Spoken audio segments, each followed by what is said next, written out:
오늘 주신 말씀 에베소서 5장 1절과 2절입니다. 에베소서 5장 1절과 2절 짧기 때문에 같이 합독으로 읽도록 하겠습니다. 에베소서 5장 1절과 2절 시작. 그러므로 사랑을 받은 자녀같이 너희는 하나님을 본받는 자가 되고 그리스도께서 너희를 사랑하신 것 같이 너희도 사랑 가운데서 행하라. 그는 우리를 위하여 자신을 버리사 향기로운 제물과 희생 제물로 하나님께 드리셨느니라. 아멘. 하나님을 닮아가야 하는 고난과 영광이라는 제목으로 은혜를 나누겠습니다. 바울은 계속해서 에베소서를 통해서 새 사람으로 거듭난 우리가 어떻게 살아가야 하는지에 대해서 가르쳐주고 있습니다. 새 사람은 의인이라고 칭함을 받는 사람들입니다. 의인이라고 칭함을 받는 것, 의인됨, 그것은 정말 기쁜 일이고 만족스러운 일이고 귀중한 일입니다. 의인으로서 지옥에 가지 않는 것, 너무나 큰 은혜입니다. 그런데 성경은 우리에게 의인으로 머물지 말고 의인으로서 선한 사람이 되라 라고 이야기를 하고 있습니다. 오늘 본문 5장 1절에 보시면 바울은 의인으로서 살아가는데 어떻게 살아가라 얘기하냐면 하나님을 본받는 자가 되라 라고 이야기합니다. 영어 성경으로 보면 be imitators of God이라고 나와요. imitator가 뭐죠? 명품이 있는데 그 노골적인 말씀을 하시면 복제품 정도 되겠죠. 뭐 설교서에는 짝퉁이래라 그렇게 하죠.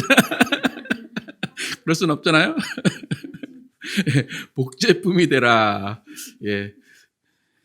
말과 행동 그대로 카피하고 그대로 따라하는 복제품이 되라. 짝퉁 아닙니다. 복제품이 되라. 그런 거죠. 하나님의 판박이가 되라는 거예요.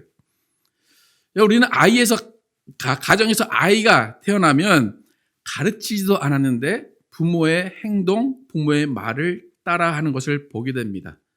어린아이가 자고 있는데 옆에 아빠를 보게 되면 아빠와 똑같이 자고 있는 모습, 그 모습을 보면 아, 이 아이가 내 아이구나, 나와 같은 유전자를 가지고 있구나 생각을 하게 됩니다.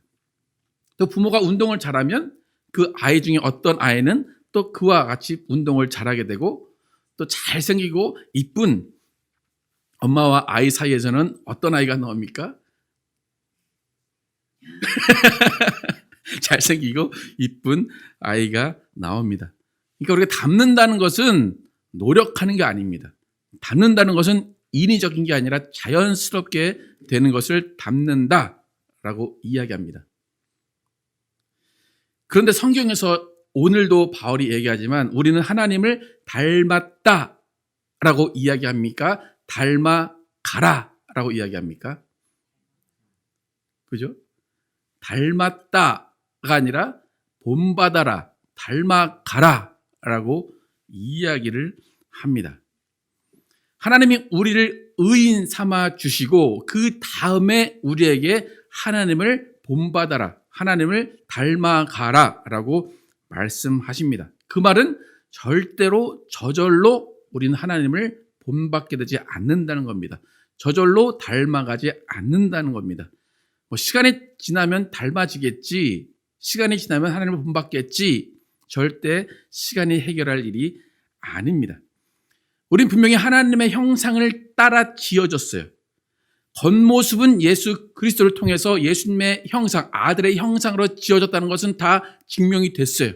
그런데 우리가 비록 예수님의 형상, 아들의 형상으로 지어졌지만 하나님이 우리에게 주신 그 생기, 영이 하나님과 떠나 있었기 때문에, 하나님과 관계성을 잃었기 때문에 하나님이 어떤 분인지에 대한 기억할 수 있는 그 능력이 없어졌습니다. 그래서 하나님을 닮아갈 수 있는 능력을 우리는 상실했던 사람들입니다. 그래서 죄로 인해서 하나님과 단절되어 있었기 때문에 우리는 종으로서는 하나님을 만날 수 있었지만 자녀로서는 하나님을 만날 수 없었어요. 하지만 예수 그리스도로 인해서 우리는 자녀, 양자 삼아 주셨습니다. 그래서 그 다음부터 너희는 양자 삼아졌으니까 그 다음부터 너희는 나를 닮아가라 라고 분명히 말씀하십니다. 로마서 8장 15절에서 17절 함께 읽어보도록 하겠습니다. 로마서 8장 15절에서 17절 시작. 너희는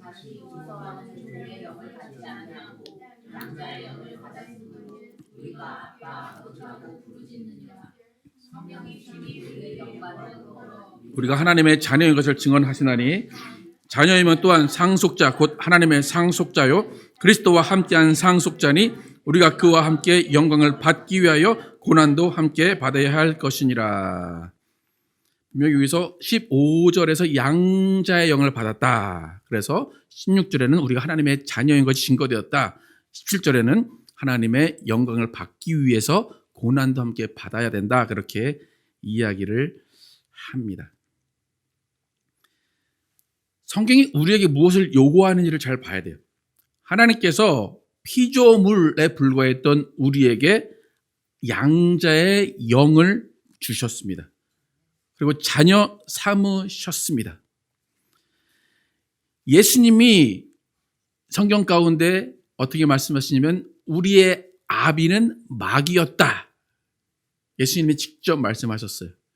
그런데 마귀의 자녀였던 우리를 예수님 품에 품으시고 자녀, 양자 삼으셨습니다. 그 말은 하나님은 우리의 친부가 아니셨단 얘기예요. 그죠? 우리가 아버지라고 하나님을 부르는 것은 양자로서 부르는 거예요. 여러분 지금 17절에서 하나님의 영광을 받기 위해서 고난을 받아야 된다라고 이야기하는데 그러면 입양된 아이의 입장을 한번 생각을 해 보십시오. 입양된 아이에게 우리가 너를 입혀주고 잘 키워주고 훌륭한 사람이 되게 해줄게. 거기까지는 해줄 수 있는 일이에요. 그런데 그 아이에게 너는 나를 똑같이 닮아야 돼. 아까 전에 친자식이 자고 있으면 그 아빠와 그 아들이 똑같은 모양으로 자고 있다고 했는데 입양된 아이에게서 그것을 요구하고 그것을 바란다 라고 하면 그 아이의 입장에서는 그것은 고난이고 고문입니다. 너 나를 닮아야 돼 라고 하면 그 아이는 그때부터 양부모의 눈치를 보며 살 수밖에 없어요. 말과 행동을 관찰할 수밖에 없어요. 공부하고 노력해서 정말 닮아가야 된다는 그런 부담감을 가지고 살 수밖에 없어요. 근데 그렇게 살아가도 한 100분의 1, 1000분의 1 닮을까 말까 한 인생을 살게 됩니다. 여러분 17절에 영광을 받기 위해서 고난을 받아야 된다라는 것을 어떻게 이해하십니까? 고난이라는 것은 우리가 어떤 사고를 당했다, 아픔을 겪었다, 몸이 아프다, 그런 불행한 일들을 겪는 것을 고난이라고 하는 것이 아니라 사실상 하나님을 닮아가는 것, 그 자체가 고난입니다. 양자로서 그 부모를 닮아간다는 것, 그것 자체가 고난입니다. 뱁새가 황새 따라가다가 어디가 찢어집니까? 가랭이가 찢어집니다. 여러분 우리가 하나님을 닮다가 어떻게 될 것 같습니까? 가랭이가 찢어질 수밖에 없습니다. 지금 주어진 육신의 삶을 사는 것도 힘들어 죽겠는데 하나님까지 닮으라. 그것까지 하면 우리는 정말로 힘들어서 살 수 없을 겁니다.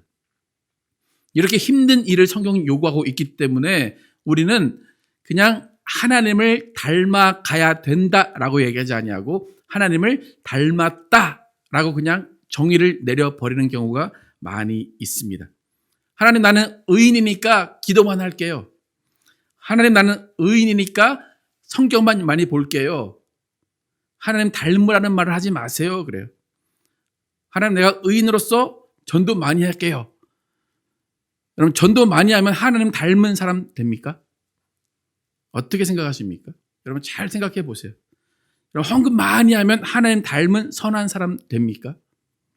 성경 달달 외우고 말씀 잘 전하면 하나님 닮은 선한 사람이 됩니까? 어떤 것 같습니까?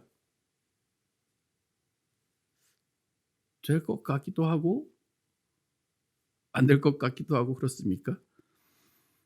그러니까 의인으로서 뭐 전도 많이 하고 헌금 많이 하고 성경 많이 읽고 기도 많이 하면 의인으로서 그냥 성장할 뿐입니다. 그런데 그것을 통해서 하나님을 닮아가는 선한 사람이 될 수는 없습니다. 그러니까 우리의 신앙을 좀 돌아보면 우리의 신앙이 좀 초점을 잘못 맞춘 신앙이 돼 있어요. 제자가 되는 것도 중요해요. 예수님의 인생 가운데 그것도 하셨기 때문에 그렇게 제자로서 살아가는 것도 중요한데 그것은 뭔가 한쪽에 치우친 거예요. 근데 성경은 분명히 하나님을 닮은 선한 사람이 되라. 특별히 에베소서에서 계속 그렇게 이야기가 되고 있습니다. 여러분, 우리가 하나님의 자녀 되었다라는 것을 넘어서서 이제는 하나님 아버지를 닮는 사람이 돼야 됩니다. 여러분, 입양자로 들어온 자녀가 어떻게 입양되자마자 양부모를 닮을 수 있습니까? 한 1, 2년 전인가요? 어떤 미국 목사님하고 만나서 저는 이제 아이가 없어서 그 부모의 심정을 잘 모릅니다. 그래서 아이가 있으면 좋겠습니다. 그런 얘기를 하니까 그 목사님이 그러면 그 입양을 하는 게 어떠냐? 입양을 해서 그 부모의 마음을 아는 게 어떠냐? 그렇게 추천을 해 주시더라고요. 그런데 생각을 해봤는데 제가 가장 망설이게 되는 점은 뭐냐면 입양을 딱 했어요. 근데 그 아이가 제가 이해할 수 없는 어떤 행동을 해요. 그럼 제 아이 같으면 뭐라 그래요? 아유, 저기 나 닮아가지고. 근데 입양한 아이가 그런 제가 이해할 수 없는 행동을 했을 때 그걸 제가 어떻게 받아들여야 될까? 어떻게 저 아이를 이해하고 용서하고 그게 가능할까? 그 생각부터 들게 되더라고요. 그게 가장 두려운 생각이었습니다. 여러분, 우리의 삶이 고난이다라는 것은, 고생이다라는 것은 어떤 불행한 일들, 사고들을 겪어서가 아니에요. 우리 삶이 고난이다라는 것을 어떻게 받아들여야 되냐면 우리가 양부모이신, 양아버지이신 하나님을 닮아가라는 요구를 받는다는 거예요. 그게 고난이에요. 그게 고생입니다. 그렇다면 우리는 어떻게 하나님을 닮아갈 수 있을까? 어떤 마음가짐으로 하나님을 닮아갈 수 있을까? 조금 전에 읽은 로마서 8장 17절 이후의 말씀을 읽겠습니다. 18절만 한번 읽어보겠습니다. 우리가 어떻게 고난을 감당해야 되는지 18절만 시작. 생각하건대 현재의 고난은 장차 우리에게 나타날 영광과 비교할 수 없도다. 제가 좀 아까 고난은 하나님을 닮아가는 거라고 그랬죠.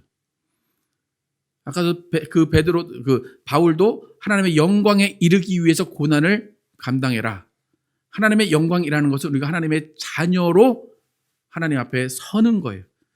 그 영광을 얻기 위해서 지금 우리는 뭘 받아야 된다고요? 고난을 받아야 되는 거예요. 하나님을 닮아가는 그 고난을 겪은 사람이 하나님의 영광에 참여하게 되는 겁니다. 장차 우리가 하나님의 자녀로 설 그 영광을 바라보면서 하나님을 닮아가야 되는구나. 그러니까 하나님 앞에 섰을 때 여러분 뭘 자랑하실 겁니까?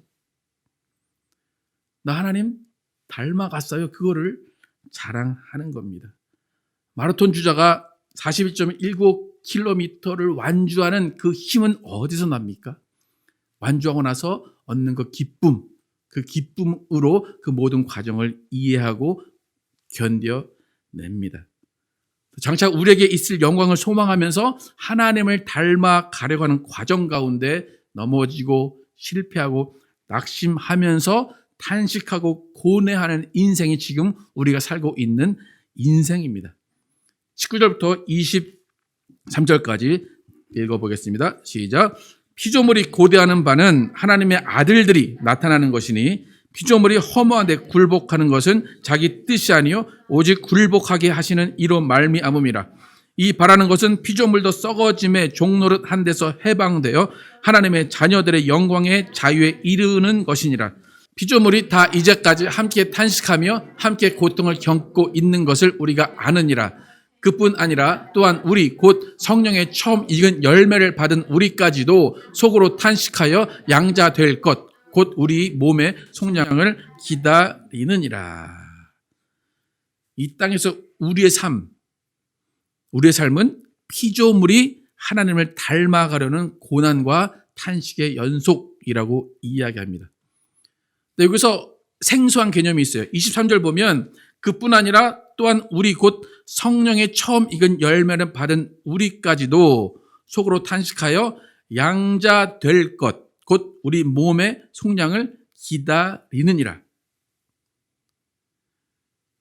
우리 신부는 양자가 됐습니까? 될 것입니까? 여러분 의인이십니까? 죄인이십니까? 하나님의 자녀입니까? 자녀 될 겁니까? 자녀죠. 이미 자녀 됐죠. 근데 23절에 뭐라고 그래요? 된 거예요? 아닌 거예요? 이게 좀 다른 개념입니다. 그죠? 우리는 이미 양자가 됐어요. 양자가 됐는데 23절에는 양자 될 것이래요. 근데 양자 될 것은 뭐가 양자된대요? 우리 몸이 속량되는 것, 그것을 양자 될 것을 기다린다, 그렇게 이야기합니다.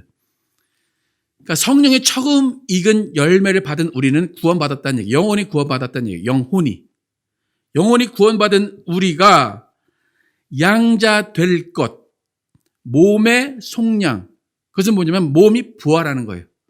몸이 부활할 것을 기다린다라는 것입니다. 다시 말해서 양자 된 것, 자녀 된 것이 있고 자녀 될 것이 있다는 거예요. 시간차가 분명히 있다고 바울은 이야기합니다. 양자 된 것은 우리가 의인된 거예요. 양자 될 것은 제가 지난주께 설교했던 것으로 보면 우리는 뭐가 되어야 된다는 거예요? 선한 사람이 되어야 된다는 거예요. 우리는 이미 의인이에요. 아무 노력 없이도 의인이 됐어요. 이제 뭐가 돼야 된다고요? 선한 사람. 그게 양자 될 것, 우리 몸의 속량을 기다린다라고 이야기합니다. 이 개념을 좀 아시겠습니까? 우리는 계속해서 기다리면서 고난을 받아야 되는 게 뭐냐면 선한 사람으로 살아가는 고난을 받아야 돼요. 하나님을 닮아가는 고난을 계속해서 받아야 된다는 겁니다. 여러분, 아주 유명하고 아주 세상으로 존경받는 부모 밑에 자란 아이들 삶이 쉬울 것 같습니까? 어려울 것 같습니까? 왜 그럴까요? 야, 너 누구 아들이지? 너 누구 딸이지? 계속 평생 그 이야기를 듣고 살아간다면 그 아이는 너무 힘들 겁니다. 뭘 잘해도 자기의 공이 아니라 아유, 너 아빠가 너무 잘하니까 너도 그렇게 됐구나. 뭘 못하면 어떻게 돼요? 야, 넌 니네 아빠가 그런데 너는 그것도 못하냐? 우린 누구의 자녀입니까? 그럼 우린 뭘 해도 어떻게 됩니까? 여러분, 그런 부담감 있으십니까? 하나님이 이렇게 위대하신 분인데 나는 이렇게 살아야지, 난 모범적으로 살아야지, 착하게 살아야지라는 부담감이 있습니까? 그런 고난을 감당하며 사는 것이 우리 크리스찬이라는 겁니다. 그래서 여러분, 하나님을 닮아간다는 것은 고난을 넘어서 고문이에요, 사실. 계속 그런 고문을 당하며 사는 거예요. 그러니까 우리가 어떻게 반응합니까, 이제? 아예 생각을 안 해요. 아이, 뭐 안 닮아도 돼. 난 닮았어, 벌써. 그러니까 나는 의인만 될 거야. 선한 사람은 안 돼도 돼. 그렇게 우리는 자포자기하며 살아갈 때가 많이 있습니다. 여러분, 우리가 하나님을 닮아가야 된다라고 하는데 하나님을 닮아가야 되는 근거가 있어요. 왜 하나님을 닮아가야 되는가? 오늘 본문 1, 2절 다시 한번 읽어보겠습니다. 함께 읽어보겠습니다. 시작. 그러므로 사랑을 받는 자녀같이 너희는 하나님을 본받는 자가 되고 그리스도께서 너희를 사랑하신 것 같이 너희도 사랑 가운데서 행하라. 그는 우리를 위하여 자신을 버리사 향기로운 제물과 희생 제물로 하나님께 드리셨느니라. 우리가 하나님을 닮아가야 되는 근본적인 이유가 뭐라고 얘기해요? 하나님이 우리를 뭐 하셨기 때문에? 사랑하셨기 때문에. 너희가 그 사랑을 받았기 때문에 하나님을 본받아야 돼. 근데 본받은 사람이 뭘 행하라고 그래요? 사랑 가운데서 행하라 그래요. 사랑을 받은 것 같이 그 받은 사랑을 행하라 그렇게 이야기합니다. 사랑을 행하라. 사랑을 행하라 어떻게 정의하십니까? 사랑을 행하라.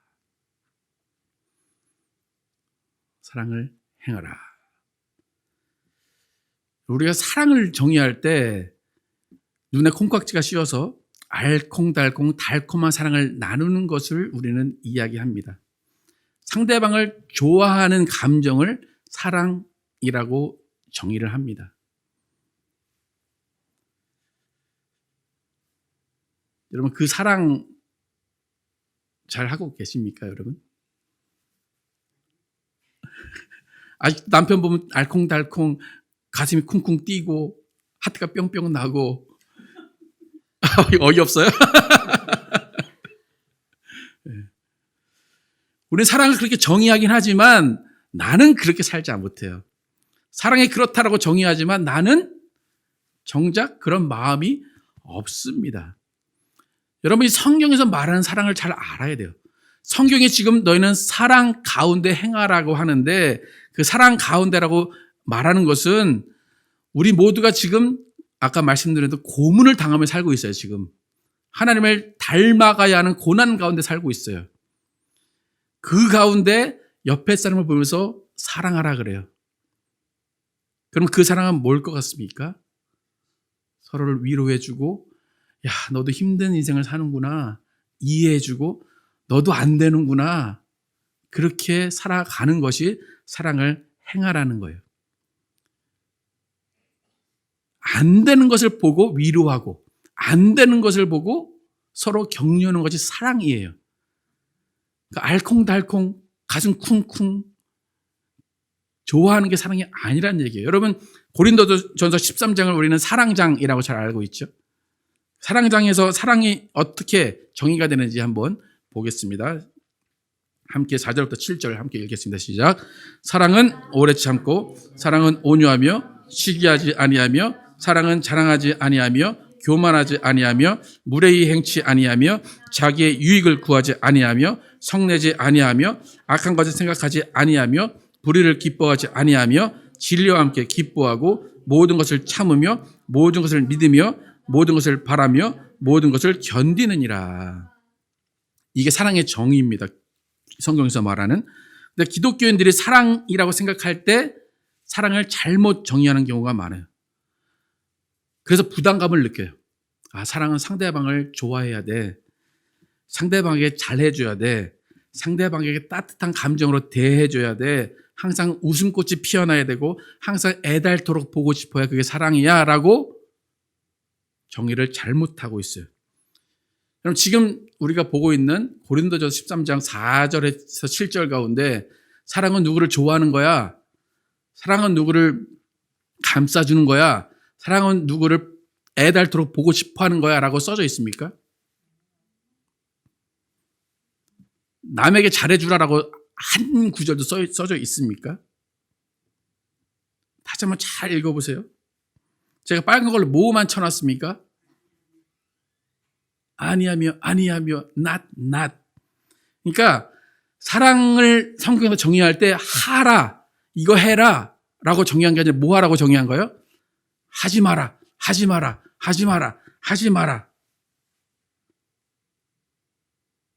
시기하지 아니하며 무례히 행치 아니하며 유익을 구하지 아니하며 성내지 아니하며 악한 것을 생각하지 아니하며 불의를 기뻐하지 아니하며 다 하지 말아야 될 것에 사랑을 다 포함시켜 놓고 있습니다. 그러니까 무슨 말이냐면 성경이 말하는 사랑은 적극적인 사랑을 이야기하고 있지 않아요. 누구를 안아주고 품어주고 좋아해주고 기뻐한 사랑을 얘기하고 있지 않다는 거예요. 성경은 사랑에 대해서 수동적으로 이야기를 하고 있습니다. 무슨 말인가 하면 성경의 사랑의 의미는 방어하는 입장을 이야기하고 있는 거예요. 반격하지 말라는 거예요. 누가 오른뺨을 쳤어요. 그러면 성경은 어떤 게 사랑이라고 얘기해요? 왼뺨을 내놓는 게 사랑이라고 이야기하는 거예요. 그래서 여러분 기억하실 것은 뭐냐면 성경에서 말하는 사랑은 공격성을 버리라는 거예요. 누구를 공격하고 싶은 마음을 갖지 않는 것이 사랑이라는 거예요. 누구를 칭찬하라가 사랑이 아니에요. 무슨 말인지 아시겠어요? 누구를 칭찬해라가 아니라 네가 그 사람을 비난하지 말라. 그것이 사랑이다. 라고 이야기를 하는 겁니다. 여러분 우리는 사랑을 생각할 때 공격적으로 생각을 합니다. 그죠? 사랑을 생각할 때 누구한테 뭘 줘야 되죠. 그죠? 그래야 사랑이죠. 여성분들 선물을 받아야 사랑을 느낍니까? 선물을 줘야 사랑을 느낍니까? 어떻습니까?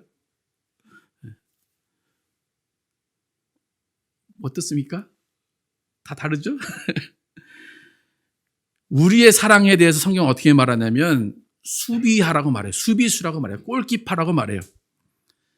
여러분 아까 전에 고린도전서 13장 4절에서 사랑의 첫 번째 정의가 뭐예요? Love is 사랑은 오래 참고 patient예요. 사랑의 첫 번째 정의가 뭐라고요? 오래 참는 거예요. 뭐 잘해주는 게 아니라 그냥 참는 게 사랑이에요. 웃어주라가 아니라 뭐래요? 화내지 말래요. 성내지 말래요. 우리가 정의하는 사랑은 어떠냐면 내가 누군가를 만났어요. 만나서 이제 불꽃이 튀어서 좋아하는 감정으로 만남을 이어갑니다. 그러다가 시간이 지나면 그 감정이 없어져요. 그럼 누가 상대방한테 어떻게 얘기해요? 야, 나 더 이상 너를 사랑하지 않아. 우리 헤어지자. 난 너를 사랑하지 않아서 못 만나겠어. 그래요.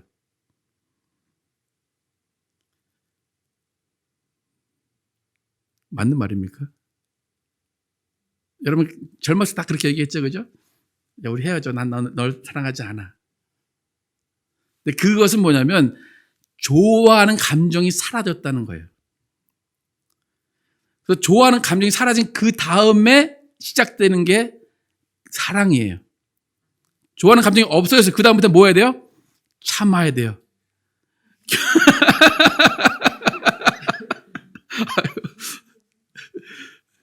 그 다음부터 화내지 말아야 돼요. 그 다음부터 인내하고 견디고 참는 게 사랑이라는 거예요. 그러니까 여러분 좋아하는 감정이 없어지면 그 다음에 뭘 해야 되는 거예요? 사랑, 그때부터 사랑이라는 거예요. 무슨 말인지 아시겠습니까? 적극적으로 남에게 다가가라가 사랑이 아니라 다가가지 못하는 그때부터 참고 견디고 인내하라가 사랑이라는 겁니다. 그러니까 사랑은 공격적인 게 아니라 방어적인 입장이에요. 사랑은 판단하지 않는 게 사랑이에요. 여러분 많은 기독교인들이 공격수가 되고 싶어 합니다. 한국 교회는 지금까지 많은 발전을 한 이유가 공격수를 만들었어요. 그래서 한국 교회 이제 그 일 잘하는 사람들은 다 공격적이에요. 난 일을 막 열심히 하는 그렇게 열심으로 한국 교회가 커져 왔습니다. 그래서 많은 교회가 한국 교회가 공격수를 키우는데 여러분 저희 교회는 누구를 키우는 것 같습니까? 우리는 수비수를 키우는 교회예요. 그러니까 우리 교회는 재미가 없죠, 그죠? 공격할 수 없으니까 재미가 없어요. 여러분 남자분들 옛날에 축구할 때 공격하셨습니까? 수비하셨습니까? 공격하다가 잘 못하면 너 수비가 그렇죠? 그래서 수비하는 애들은 공부 잘하는 애들 수비예요.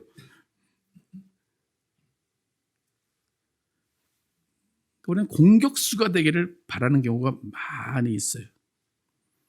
그리고 교회도 수비수를 만드는 교회가 아니라 공격수를 만드는 교회예요. 그래서 그 공격수 2명이 만나면 교회가 어떻게 됩니까? 싸우게 되는 거예요. 그래서 그런 거예요. 여러분 예수님은 공격수였을까요? 수비수였을까요? 예수님은 수비수였어요. 이따가 알려드릴게요. 요한복음 8장 15절에서 예수님은 우리에게도 그 공격수의 본능을 버리라고 얘기하세요. 요한복음 8장 15절 시작. 너희는 육체를 따라 판단하나 나는 아무도 판단하지 아니하노라. 판단하지 않는 것, 그것이 수비수예요. 바울은 어떻게 얘기할까요? 시작. 그러므로 남을 판단하는 사람아, 누구를 막론하고 내가 핑계하지 못할 것은 남을 판단하는 것으로 내가 너를 정죄함이니 판단하는 내가 같은 일을 행함이니라. 여러분 지금 어떤 사랑을 행하고 계십니까? 남들을 막 품어주고 나 좋아해주고 기뻐하고 그런 생활을 하십니까? 여러분 지금 만약에 옆에 사람에게 할 말 많은데 참고 계십니까? 그러면 사랑을 행하고 계신 겁니다. 옆에 사람 꼴 보기 싫은데 보고 계십니까? 누구예요 그 사람이? 여러분 그것은 사랑을 행하고 있는 겁니다. 여러분 아까 제가 예수님이 수비수입니까 공격수입니까 얘기했죠. 여러분 예수님의 인생 힘없는 어린 양으로 사셨습니다. 마귀의 공격을 당하고만 있었습니다. 당하고 결국 한마디 못하고 십자가에 달려서 예수님은 돌아가셨습니다. 그런데 중요한 것은 뭡니까? 그 당한 그 사랑으로 우리가 구원을 받았습니다. 여러분 예수님이 공격수의 본능으로 마귀랑 치고받고 하셔서 마귀를 KO 시키셨다. 그럼 어떻게 됐을까요? 우리는 구원을 받았을까요? 못 받았을까요? 못 받았어요. 예수님이 피를 흘리시고 죽으셔야 고난을 받으시고 그렇게 돼야 우리를 구원을 받는데 예수님이 그런 방법으로 승리를 하셨다면 우리는 구원받지 못했을 것입니다. 그게 아까 전에 읽었던 그리스도가 우리에게 주신 사랑이라는 거예요. 예수님이 우리에게 주신 사랑은 그의 육신과 그의 모든 것을 버리신 사랑입니다. 그 사랑 우리는 구원받았습니다. 여러분 사랑이 뭔지 이해가 가십니까 이제? 사랑은 오래 참고 온유하고 사랑은 공격하는 것이 아니라 오히려 받아주는 것입니다. 아까 전에 신정선에 기도하실 때 발렌타인데이가 이제 얼마 안 남았다고 기도하셨죠, 그죠? 여러분 남을 판단하지 않는 예수님, 그 예수님을 닮아가는 고난의 삶을 사시기를 축복합니다. 하나님을 닮아가는 것이 고난임을 인정하시기 바랍니다. 하나님을 닮아가는 그 과정이 사랑임을 기억하시기를 축복합니다. 사랑의 고난, 그 고난은 언제 우리가 위로받을 수 있습니까? 우리가 부활할 때. 우리 몸이 양자 될 것, 그 약속이 이루어질 때 우리는 그 영광을 보면서 우리가 이 사랑을 하면서 고난을 받았구나 라는 것을 위로받게 됩니다. 여러분 하나님 닮는 것이 고난임을 정확하게 이해하시고 그 사랑의 고난으로 예수님 닮아 가시기를 축복합니다. 여러분의 고난의 자리에서 참고 견디면서 영광을 바라보는 소망과 기쁨으로 하나님만 바라보시면서 온전히 참고 견디고 바라는 신앙생활 하시는 여러분과 제가 되기를 예수의 이름으로 축복합니다.